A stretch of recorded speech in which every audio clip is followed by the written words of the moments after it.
All right, welcome everybody to another episode of the Georgia Track and Field Cross Country Coaches Collective. Um, and we hope you enjoyed the first episode. Again, like I mentioned, we're not professional podcasters, but we're just passionate coaches who want to share our experiences, but also network with other coaches, hear other people's opinions and insights, and get coaches talking to each other regardless of classification or any Right. other um, you know divisions, and just grow our sport, grow both cross country and track and field, to be the best that we can be as a state. So that's kind of who we are. We're just again, we're a couple of 7A coaches, but we have a heart for just the sports in general. And Chris Mayer will be joining us on other episodes. He's also part of kind of the group of us that are spearheading this, and he comes from a lower classification perspective, first with Lovett and now moving on to Athens Academy and 2A. Um, so that's kind of who we are. And while we're doing this, well, I kind of already touched on that, I guess. We're just wanting to grow the sport. And Nick, is anything else you'd add to that? No, in my 20 plus years of experience, Andy and I and Chris are just looking to network and help coaches any way we possibly can with our 20 plus years of experience. I am at a 7A school. I've been here for 15 years at Marietta High School.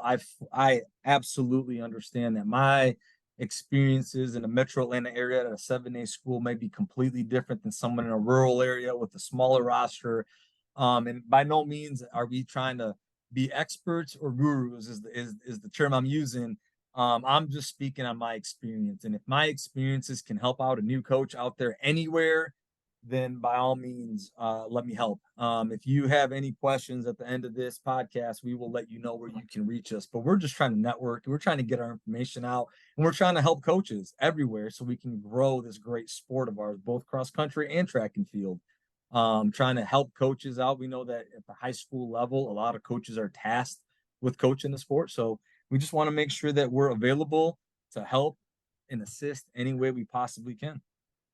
Absolutely. And you know, I'll throw this out there as an example of kind of how this came to be. I didn't tell Nick I was going to mention this, so I'm throwing him a curveball here. But Nick and I got to know each other through the years just by seeing each other at meets, and Yeah. being at the same meets, and then we both were a part of the mentor program for the coach association, and just I guess I'll speak for you, Nick, just kind of a mutual admiration society. I felt like we realized we had some similarities in terms of our philosophies and wanting to Yep. really help other coaches and see the sport expand and go, become even bigger than it is. It's really exploded in terms of the quality of athletes that we've had the last, decade, I think in particular.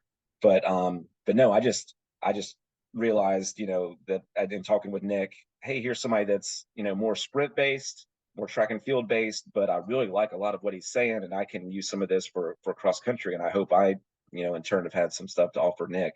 Um, Absolutely. Yep. and so so we just kind of, along with Chris, said, hey, we want to give back to this sport that's provided us so much. So that's kind of what we're going for here. Yeah. Um, you can find us. We'll mention this at the end of the episode as well, but you can find us on Twitter and Instagram. You can also find us at our website, Georgia spelled out, tfxccollective.com. That's where you can find the documents the coaches have provided. We'd love to have more. If you have questions, you can find our emails there. And like Nick said, we're by no means experts, but we're just trying to share what we have experienced in the hopes that it maybe helps somebody else. So today we're going to talk mostly about cross training, whether that's prehab or alternatives to what the normal training is because of maybe injury or something that's going on. And again, our experiences might be different coming from bigger schools, but we've also, both of us have worked at different schools, in the past. I was at Decula for 8 years before I started at Mill Creek since 2008. But I'll kind of kick it off with what cross training has meant for us. For us, we've kind of used it. I've used it more in the last 5 years probably than I had in the previous, whatever 15 years or so of my coaching career. Um, uh, for the athletes that are nursing something, but it's a weakness. And as coaches, we know that the kid goes to the general practitioner, and oh, I have shins, shins are bothering. Oh, take 2 weeks off, Right. and then and then get back at it. When maybe they don't have to take that time off, and you're losing valuable training time. And so you want to work on the weaknesses that are leading to that pain or the issue that's going on.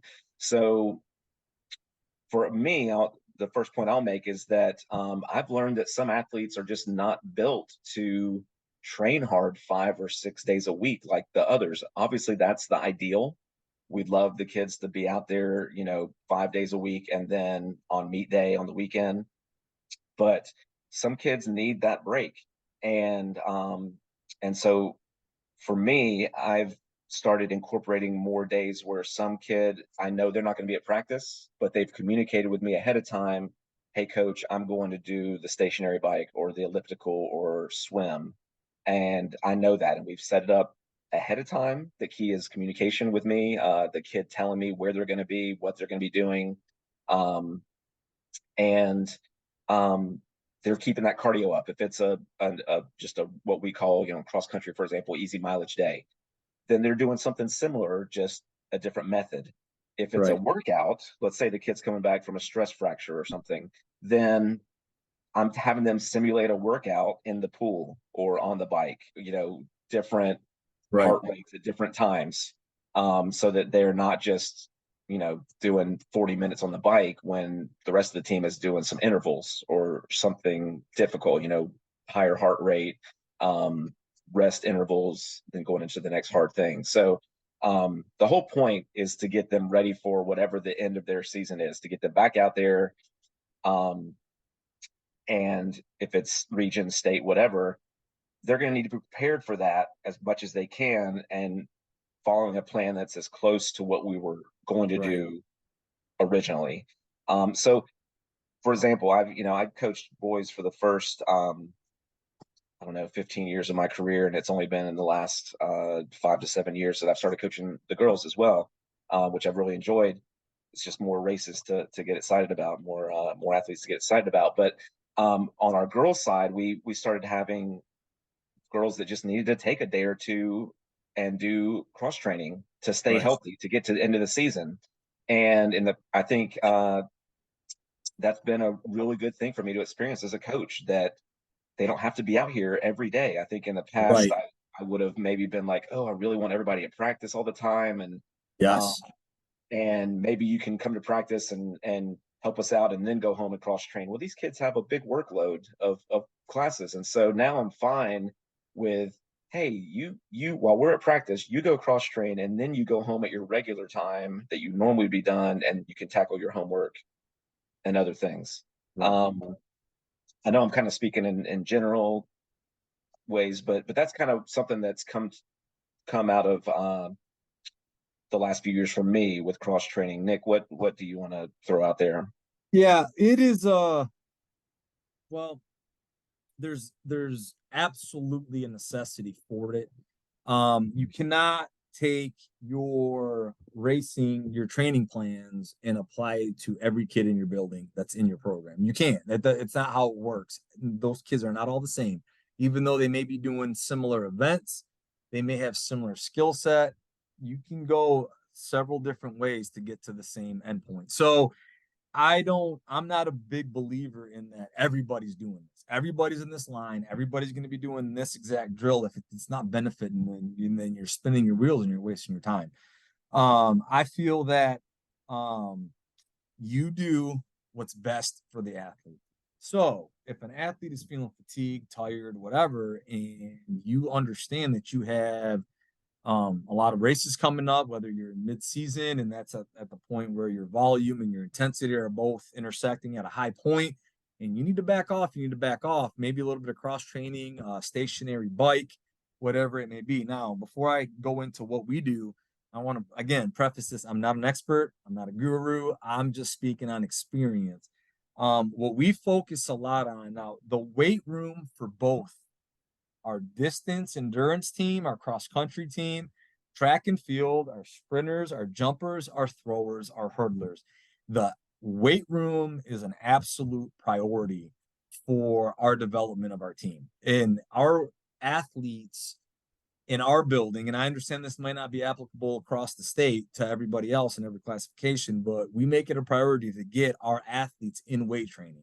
And then within the weight training classes, it is specific to their sport. We're not trying to add bulk and mass to our cross country kids and our endurance runners that need to have endurance. You know, you don't build endurance with mass. So what we are doing is we're doing a lot of prehab, we're doing a lot of joint stability, and whether it's in season or out of season, our kids are in the weight room both semesters year round. And right now it's June and we still have the weight room open twice a week for our kids. Now, what that means is I have to be creative and work around the other teams. So I obviously can't book the time that our football program is in there with 120 kids. That's not going to work with my kids. I'm going to have to either go earlier or after, but I make that a priority and we go in the weight room. We do joint stability. We do range of motion daily. We work on flexibility, core strength, joint stability daily, in season or out of season. If a kid is playing another sport, you know, then they're being an ath. But we're athletes year round. We're not, our athletes don't have a penalty for not joining our program in the off season. We don't call it the off season, in the out of season. But we make sure that they have an opportunity to be in the weight room twice a week, at least if they want to, and they have an opportunity to be on the track to get some conditioning. And what we focus on, again, joint stability, range of motion, flexibility year round. When you focus on those, that's the stuff that your PT is going to be focusing on post injury. We focus on that pre-injury, before the injury, to try to prevent injury. That's how we call it prehab.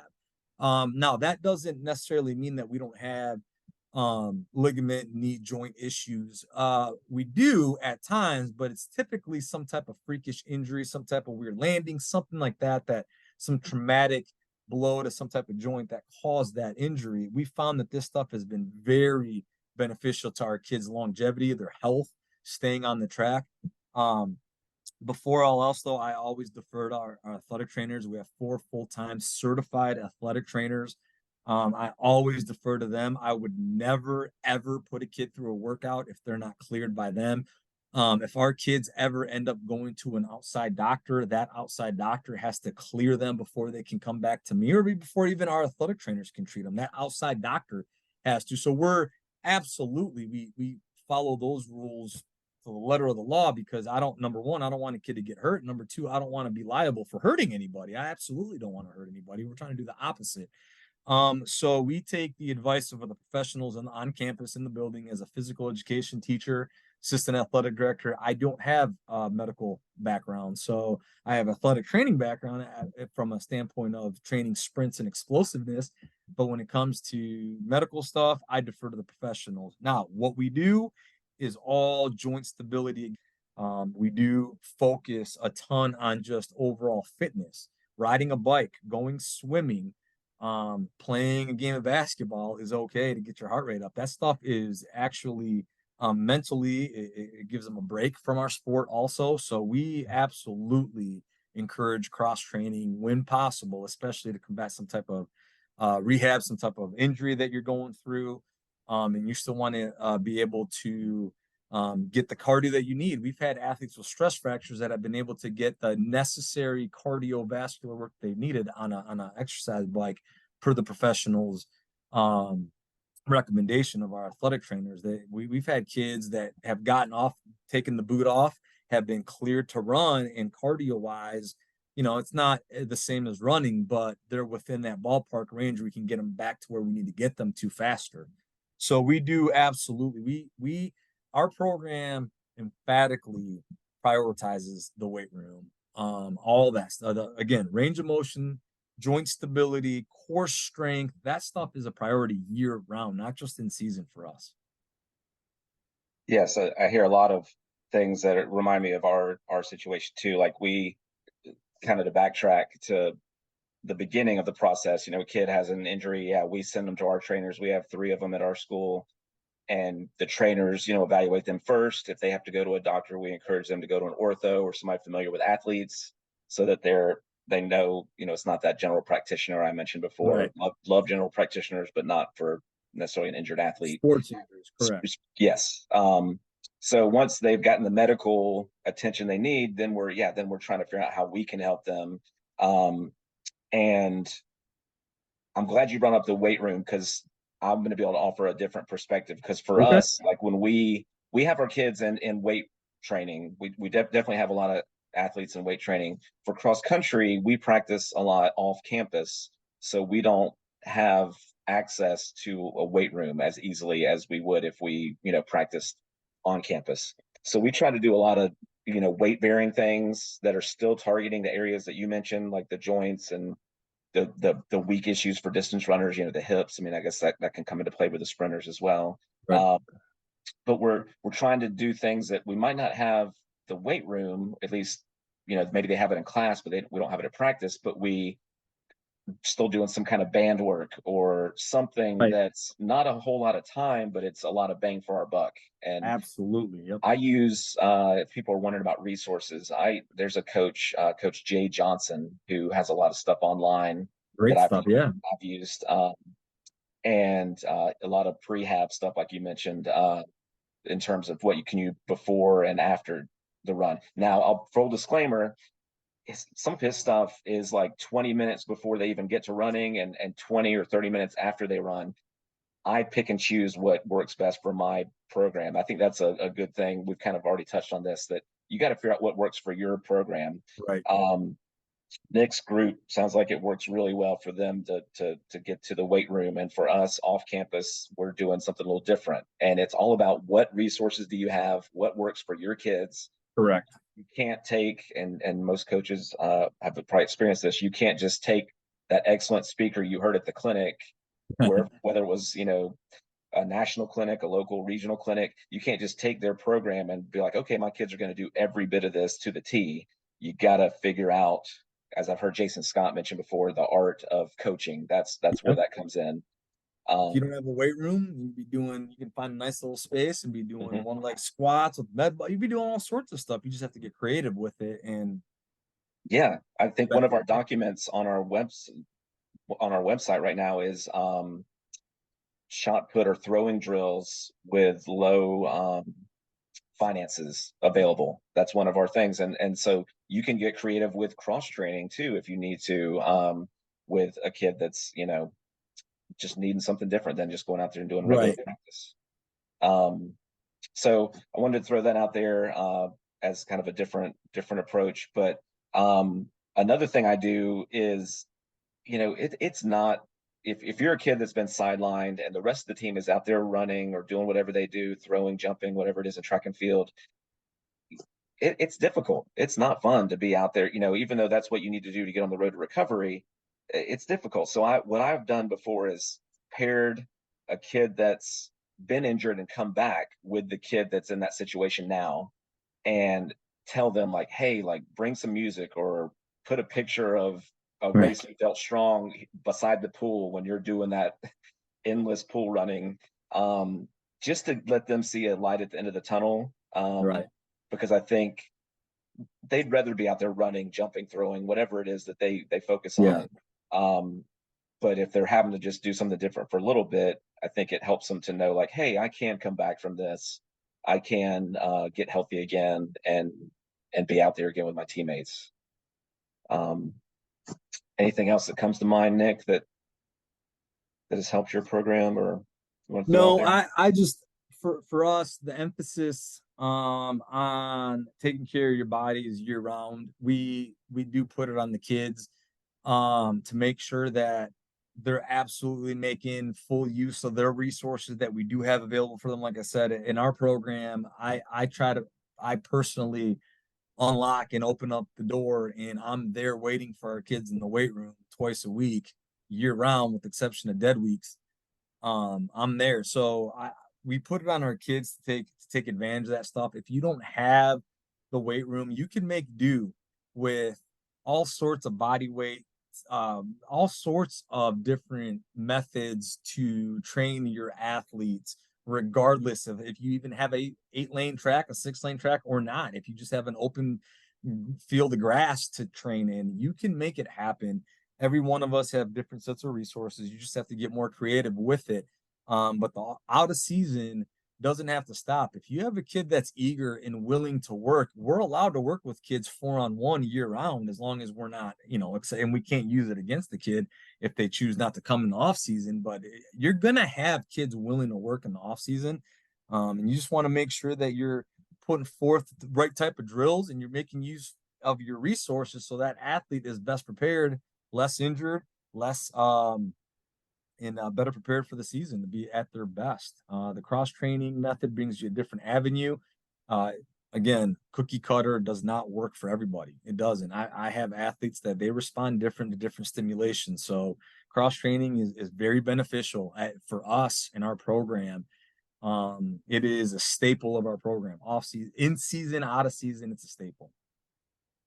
Something I just thought of that I'll throw out there too is we have summer mileage clubs for cross country, and we and the kids get into Love it. it. We Love record it. it on Strava. But one thing that I've changed is, and again, this is me speaking to the experience of just being a more flexible coach as I get into my old age, I guess. That I'd let them count other activities like the elliptical or the biking or the swimming Yeah. that I wouldn't have done earlier in my career. I would have been like, no, it's got to be running or nothing. And now I'm like, no, this kid, again, if their body can't handle it or they're coming back from something, they're getting in shape. It's just a different method. Well, before we wrap this up, Nick, you want to tell them again where they can find us? Yeah, you can find us at Georgia spelled out tfxc.com. That's our website. You can find us on Instagram at Georgia_TFXC_collective. And you can search Twitter and find us at TFXC Collective. Right. Awesome. Thank you guys for tuning in. And if you want to reach out, please feel free to reach out to us, suggestions, comments, contributions to the website if you want to. We'd love to keep this thing going. Thank you all.